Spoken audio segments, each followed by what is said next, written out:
पहिलो पार्टमा हामीले कस्ट रिकन्सिलिएसनको कन्सेप्टलाई जोडेका थियौं भने अब दोस्रो पार्टमा चाहिँ हामी यसको न्यूमेरिकल कसरी गर्ने भन्ने कुरालाई जोडेर विद्यार्थी भाइ बहिनीहरूलाई रिकन्सिलिएसनको सल्युसन गर्दाखेरि सजिलो टेक्निकबाट कसरी गर्न सकिन्छ भन्ने कुरा हामी एक दुईवटा एक्जाम्पल गरेर देखाउँदै छौं र हामी पहिलो एक्जाम्पल लिँदै छौं क्वेशन नम्बर 1 विद्यार्थी भाइ बहिनीहरुले डिस्प्लेबाट पनि हेर्न सक्छन्। यहाँ हामी क्वेशन लिँदै छौं, म क्वेशन पढ्दै छु, एकपल्ट हेरौं। The net profit as per cost account, या क्वेशनले हामीलाई net profit as per cost account भनेर दिएको छ र अमाउन्टिङ फिगर चाहिँ दिएको छ 10,000। Net profit as per cost account of a trader was ₹10,000 on reconciliation the following differences were noticed there। the reconcile गर्दाखेरि यस्ता खालका डिफरेन्सेसहरु देखियो रे, के डिफरेन्सेस देखियो भन्ने कुरा चाहिँ मेन त कजेस यही नै हो। यी कजेसले गर्दाखेरि डिफरेन्सेस देखियो, जसले गर्दाखेरि प्रॉफिटमा डेभिएसन आउँछ। त्यो प्रॉफिटमा डेभिएसन आउने कारणहरुको हामी एउटा स्टेटमेन्ट रेडी गर्दै छौं, that is what we call cost reconciliation statement. ल अब यसलाई बनाउँदाखेरि हामीले ध्यान दिनुपर्ने कुराहरु चाहिँ खासै धेरै चाहिँ छैन, सजिलो छ फर्मेट पनि। विद्यार्थी भाइ बहिनीहरुलाई अरु फर्मेट जस्तो गाह्रो चाहिँ छैन यो, तर अलि ध्यान दिएर सिन्सियर भएर गर्नु भयो भने सारै सजिलो सँगले यो गर्न सकिन्छ।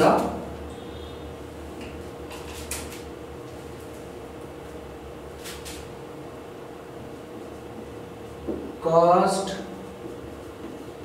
reconciliation statement, cost reconciliation statement, particular plus minus detail amount। र सबभन्दा सुरुमा हामीले क्वेशनले हामीलाई के को प्रॉफिट दिएको छ, कस्ट को प्रॉफिट दिएको छ कि फाइनान्शियल अकाउन्ट को प्रॉफिट दिएको छ भनेर राम्रोसँगले हेर्नु पर्छ र त्यसलाई लिएर हामीले मेन्सन गर्नु पर्छ। यहाँ हामीले भेटेका थियौं net profit as per cost account of a trader ₹10,000। क्वेशनले दिएको छ हामीलाई net profit as per cost account भनेर हामी लेख्दै छौं net profit as per cost account ₹10,000 दिएको छ क्वेशनले 10,000। अब यहाँनेरि हामीले केही फिगरहरु एड गर्नुपर्छ र केही फिगरहरुलाई लेस गर्नुपर्ने हुन्छ। यो एड फिगर कुन चाहिँ होला, यो दिएको ट्रान्ज्याक्सनहरु मध्ये यो कजेसहरु मध्ये कुन चाहिँ ट्रान्ज्याक्सन चाहिँ एड हुन्छ र कुन चाहिँ ट्रान्ज्याक्सन चाहिँ लेस हुन्छ भनेर जान्नको लागि हामीले एउटा सानो स्टेटमेन्ट बनाउनु पर्छ। एक्जाममा बनाइराख्नु जरुरी छैन, प्र्याक्टिस गर्दाखेरि घरमा प्र्याक्टिस गर्दाखेरि गर्दै आउँछ र आइसकेपछि त्यो बनाइराख्नु पर्दैन। यो चाहिँ एक्जाममा बनाउने यो मिनी स्टेटमेन्ट चाहिँ जस्ट हामीले प्र्याक्टिस गर्दाखेरि युज टु हुनको लागि बनाउने, त्यो बनाउँदाखेरि अलिकति ध्यान दिएर बनाउँदै गयो भने आफै आइहाल्छ, एकदमै सजिलो छ। यसलाई मिनी स्टेटमेन्ट भन्ने गरेको छौं। यो मिनी स्टेटमेन्ट बनाउँदाखेरि एउटा कस्ट अकाउन्ट बनाइराख्ने, एउटा कस्ट अकाउन्ट, अर्को फाइनान्शियल अकाउन्ट।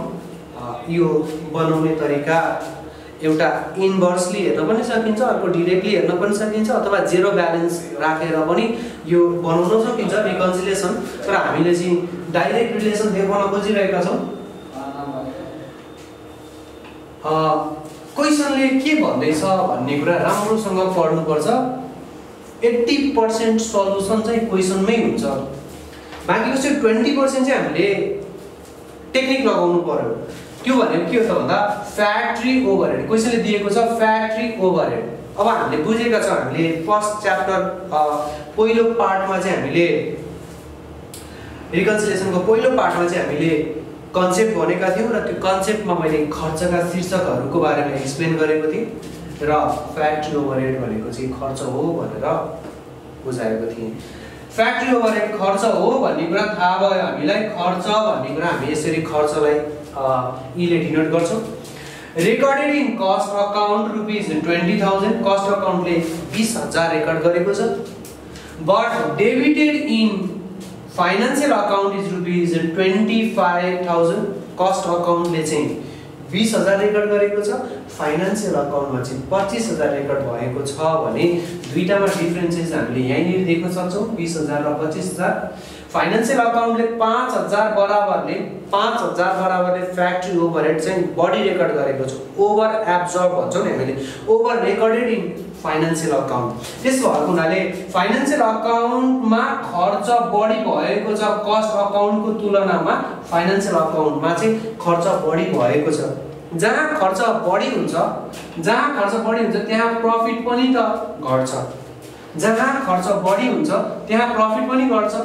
जहाँनेरि प्रफिट घट्छ त्यहाँनेरि माइनस गर्नुपर्छ जहाँनेरि प्रफिट घट्छ त्यहाँनेरि माइनस गर्नुपर्छ अहिले खर्च यसरी कम्प्यारिजन गर्दाखेरि फाइनान्शियल अकाउन्टमा बढी देखाएको हो र फाइनान्शियल अकाउन्टको यदि खर्च बढी हुने हो भने फाइनान्शियल अकाउन्टको प्रफिट पनि के हुन्छ घट्छ भने घटाइदिने एउटा अकाउन्टमा लेस हुने बित्तिकै अर्को अकाउन्टमा अटोमेटिकली हामी जान सक्छौँ एड हुन्छ अथवा प्लस गर्नुपर्छ भनेर हामीले यसरी बुझ्न सक्छौँ र पहिलो ट्रान्ज्याक्सन सक्यो factory overhead over recorded in financial account factory overhead भनेको खर्च हो दुईटाको कम्प्यारिजन गर्दाखेरि फाइनान्शियल अकाउन्ट र कस्ट अकाउन्ट कम्प्यारिजन गर्दाखेरि फाइनान्शियल अकाउन्टमा 5,000 बराबरले बढी खर्च रेकर्ड भएको छ जसले गर्दाखेरि फाइनान्शियल अकाउन्टको प्रफिट घट्छ र त्यहाँनिर हामीले घटाइदिन्छौँ जहाँ प्रफिट घट्छ घटाउने जहाँ प्रफिट बढ्छ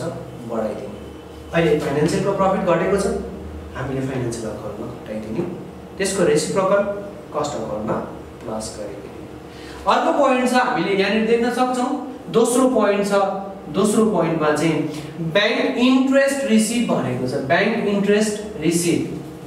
इन्ट्रेस्ट रिसिभ जुन चाहिँ फाइनान्शियल अकाउन्टले मात्रै रेकर्ड गर्छ र यो receive bank interest receive that means income चाहिँ फाइनान्शियल अकाउन्टले मात्रै रेकर्ड गर्यो फाइनान्शियल अकाउन्टले मात्रै रेकर्ड गरेको इन्कमले फाइनान्शियल अकाउन्टको इन्कम बढाउँछ फाइनान्शियल अकाउन्टको इन्कम बढ्ने बित्तिकै फाइनान्शियल अकाउन्टको प्रफिट पनि के हुन्छ बढ्छ त्यसकारणले गर्दाखेरि जहाँनेरि प्रफिट बढ्छ त्यहाँनेरि हामीले प्लस गर्नुपर्छ फाइनान्शियल अकाउन्टको प्रफिट बढ्छ प्लस गरिदिने त्यसको ठ्याक्कै इन्भर्स हामीले कस्ट अकाउन्टमा माइनस गरिदिनुपर्छ त्यस्तै गरेर third point income tax paid भनेर दिएको छ इन्कम ट्याक्स पेड जुन चाहिँ खर्च हो खर्च फाइनान्शियल अकाउन्टले मात्रै रेकर्ड गर्छ यो इन्कम ट्याक्स पेडलाई कस्ट अकाउन्टले कहिले रेकर्ड गर्दैन डिभिडेन्ड पेडलाई कस्ट अकाउन्टले कहिले रेकर्ड गर्दैन लसेसहरूलाई कहिले रेकर्ड गर्दैन प्रफिटहरूलाई कहिले रेकर्ड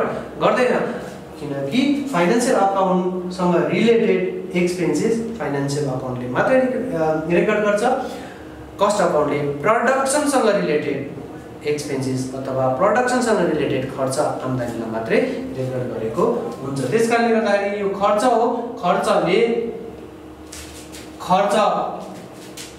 यो इन्कम ट्याक्सले फाइनान्शियल अकाउन्टको खर्च बढी हुन्छ फाइनान्शियल अकाउन्टको खर्च बढी हुने बित्तिकै प्रफिट कम हुन्छ र जहाँ प्रफिट कम हुन्छ त्यहाँनिर हामीले माइनस गर्नुपर्छ फाइनान्शियल अकाउन्टमा माइनस गर्नुपर्छ तेस्रो पोइन्ट पनि सक्यो चौथो पोइन्टमा यहाँनिर हामीलाई दिएको डेप्रिसिएसन चार्ज डेप्रिसिएसन भनेको खर्च हो सजिलोसँगले हेर्ने डेप्रिसिएसन भनेको हामीले जानिराखेकै पोइन्ट हो खर्च हो कस्ट अकाउन्टले 20,000 रेकर्ड गरेको छ र फाइनान्शियल अकाउन्टले 2,000 मात्रै रेकर्ड गरेको छ भने यहाँनिर डेप्रिसिएसन भनेको खर्च हो सजिलोसँगले लिने खर्च कस्ट अकाउन्टले 20,000 र फाइनान्शियल अकाउन्टले 2,000 यदि मैले कस्टलाई बेस बनाउने हो भने कस्टको फाइनान्शियलको तुलनामा कस्टले खर्च बढी रेकर्ड गरेको देखिन्छ खर्च जहाँनेरि बढी हुन्छ त्यहाँनेरि प्रफिट कम हुन्छ अहिले यो दुईटामा कम्प्यारिजन गर्दाखेरि कस्ट अकाउन्टको खर्च 18,000 बराबरले बढी छ भने प्रफिट पनि 18,000 बराबरले कम हुन्छ त्यसकारणले गर्दाखेरि जहाँनेरि प्रफिट कम हुन्छ त्यहाँनेरि हामी माइनस गरिदिन्छौँ त्यस्तै गरेर फर्दर मोर फिफ्थ पोइन्ट भने चाहिँ क्लोजिङ स्टक इन्कम हो। क्लोजिङ स्टक भनेको इन्कम हो। त्यसले गर्दाखेरि यी क्लोजिङ स्टक यहाँ क्वेशनले दिएको छ, हामीले क्लोजिङ स्टक भनेको इन्कम भनेर नोट गर्न सक्छौँ। अब यहाँ क्वेशनले बडो मजाले भनेको छ ओभर भनेर। ओभर भनेको बढी हो, त्यसकारण इन्कम बढी भयो भने प्रफिट पनि बढ्छ। यो सँगसँगै हामीले जोड्न सक्नुपर्छ। यदि प्रफिट बढ्ने बित्तिकै प्लस गर्नुपर्छ र यो प्लस कहाँ गर्ने भनेर क्वेशनले नै भनेको हुन्छ। जस्तै क्लोजिङ स्टक ओभर भन्यो, क्लोजिङ स्टक भनेको इन्कम हो, ओभर भनेको बढी भयो। इन्कम बढी हुने बित्तिकै प्रफिट बढ्छ, प्रफिट बढ्ने बित्तिकै प्लस गर्नुपर्छ। अब यो प्लस कहाँ गर्ने भनेर क्वेशनले भन्छ over valued in financial account. ऊ फाइनान्शियल अकाउन्टमा ओभर भएको रहेछ भने चाहिँ फाइनान्शियल अकाउन्टमा गएर प्लस गरिदिनु पर्यो। फाइनान्शियल अकाउन्टमा गएर प्लस गरिदिने, कस्टमा माइनस गरिदिने। अब यो भयो मिनी स्टेटमेन्ट जसले प्लस माइनस छुट्याइदिने काम गर्छ। यो प्लस माइनस जसरी छुटिन्छ त्यसै गरी हामीले यहाँनिर चाहिँ प्लट गर्न सक्यौँ भने सल्युसन सकिन्छ, गरिन्छ। अब यहाँनिर देखेको कुरामा हामीलाई क्वेशनले दिएको चाहिँ net profit as per cost account भनेर दिएको छ भने हामीले कस्ट अकाउन्टको प्रफिट होइन, अब फाइनान्शियल अकाउन्टको प्रफिट फाइन्ड आउट गर्ने हो। र फाइनान्शियल अकाउन्टको प्रफिट फाइन्ड आउट गर्ने हो भने यहाँनिर जे को प्रफिट दिएको छ, हामीलाई क्वेशनले जे को प्रफिट दिएको छ त्यही कोलमलाई काटिदिनु पर्छ। मिनी स्टेटमेन्टमा त्यही कोलमलाई चट्ट काटिदिने भन्नुपर्दा अब यो कोलमलाई, जुन कोलमलाई काटिदियो त्यो कोलमलाई नहेर्ने, बाँकी बसेको कोलम के छ फाइनान्शियल अकाउन्ट। फाइनान्शियल अकाउन्टको कोलममा यहाँनिर प्लस भएको जतिलाई प्लस गरिदिने, माइनस भएको जतिलाई माइनस गरिदिने सल्युसन बन्छ। अब हेरौँ त पहिलो पोइन्ट लेस छ। पहिलो पोइन्ट भनेको फ्याक्ट्री ओभरहेड। पहिलो पोइन्ट भनेको factory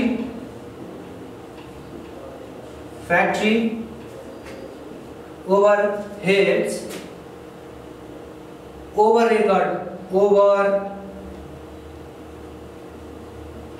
record in financial account, over record in financial account by rupees। यहाँ दुईटाको डिफरेन्स कति छ हेर्दै जाँदाखेरि यहाँ 25,000 छ, यहाँनिर 20,000 छ भने यो 25,000 बाट 20,000 घटाइदिने दुईटाको डिफरेन्स जति आउँछ त्यति नै लगेर हामीले रिकन्साइल गर्नुपर्ने चाहिँ डिफरेन्ट अमाउन्टको मात्रै हो। त्यसकारणले गर्दाखेरि यो 25,000 बाट 20,000 घटाइदिने आयो 5,000। त्यो 5,000 लाई लिएर आएर स्टेटमेन्टमा मेन्सन गरिदिने। दोस्रो पोइन्टमा चाहिँ प्लस भएको छ भने ब्याङ्क इन्ट्रेस्ट रिसिभ लाई लिएर आएर हामीले प्लस गर्नु पर्ने भयो। Bank interest receive rupees 1,000।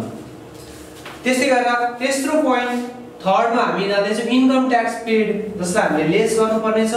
Income tax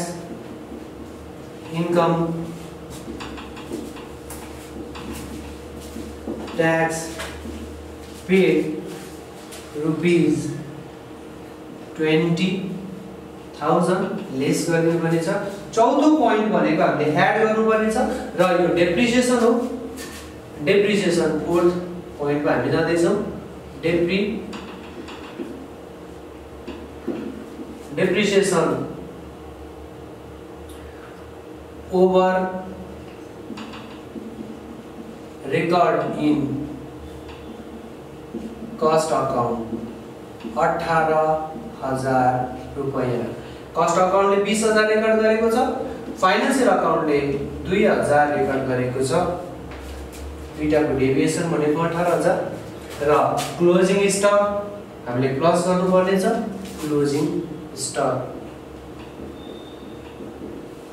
closing stock over valued in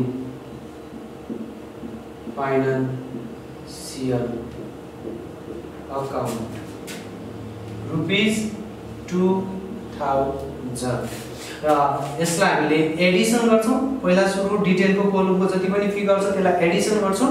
जोडिदिसके पछाडि यो आयो 21,000। यदि यो पोजिटिभ हो भने पोजिटिभ यहाँ प्लस गर्नु भनेको छ भने प्लस गरिदिनु पर्यो। यो आउने भयो 31,000। यसलाई एडिसन गर्ने सुरुमा 25,000 हुने भयो। 25,000 एडिसन गरेपछि 25,000 हुने भयो। यहाँले हामीले लेस गर्नु भनेको छौँ भनेपछि अब अकाउन्टमा हामीले लेस गर्ने भनेको कोलम के अरे ब्राकेट बन्द गरिदिनु पर्छ र लेस गर्छौँ। त्यसरी आयो फिगर 6,000 रुपिस, जसलाई हामीले चाहिँ आएको अमाउन्ट यदि पोजिटिभ छ भने नेट प्रफिट, नेगेटिभ छ भने net loss. Net profit as per financial account. यसरी हामीले सोलुसन गर्न सक्छौँ। साह्रै नै सजिलो टेक्निकबाट हामी सोलुसन गर्न सक्छौँ। कस्ट रिकन्सिलिएसन स्टेटमेन्ट हामी यसरी बनाउन सक्छौँ। आशा छ भाइ बहिनीहरूले यो भिडियोबाट कस्ट रिकन्सिलिएसन स्टेटमेन्ट घरमा बसी बसी मजाले बनाउन सक्नुहुनेछ। धन्यवाद।